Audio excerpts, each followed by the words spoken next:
Hi everyone, my name is Xiao and this is gonna be my first vlog. For my first content, I want to speak about something that's close to my heart. So tonight, I'm gonna tell you something about how frontliners or people like us working at the hospitals are coping with this pandemic.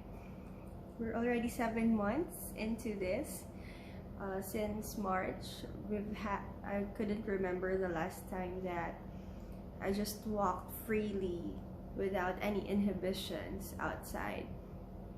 And I think you also had that experience too, wherein you've suddenly developed trust issues with people around you, especially when they cough, right? So I know you've had your own share of experiences.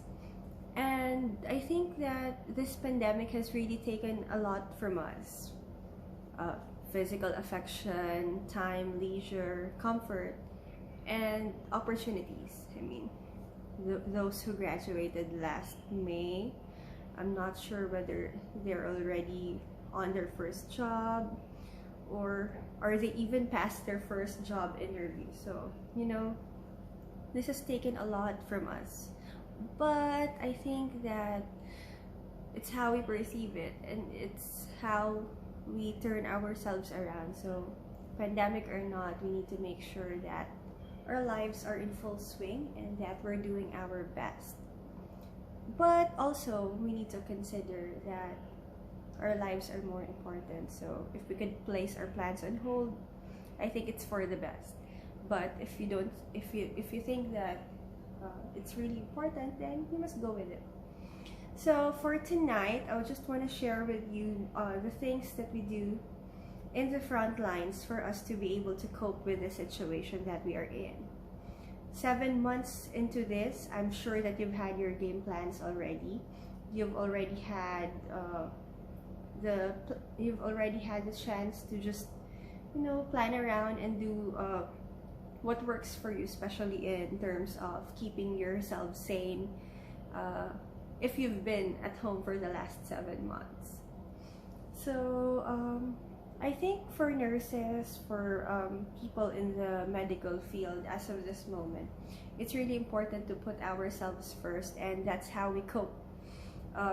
In the past, if there's an emergency and there's need for certain procedures, it could be aerosol generating or not, the initial reaction was to just do it, just save the patient and make sure that lives aren't lost.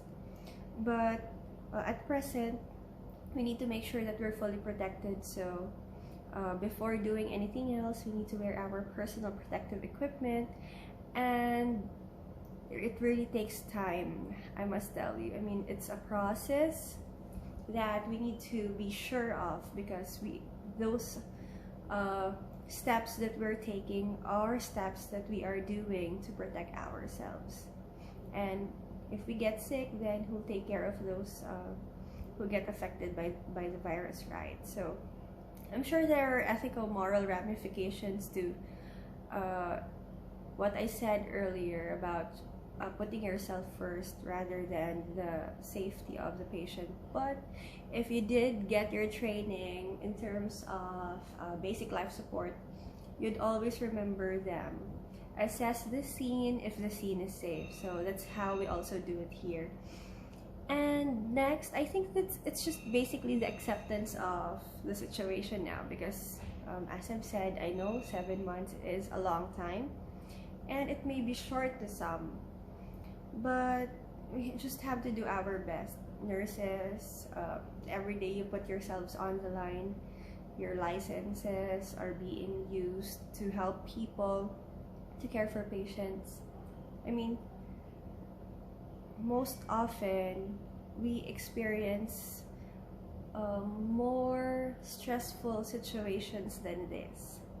However, I think that there's a difference between COVID and the past, because of course you're really afraid of the things that you lose, especially your own life. So I do understand.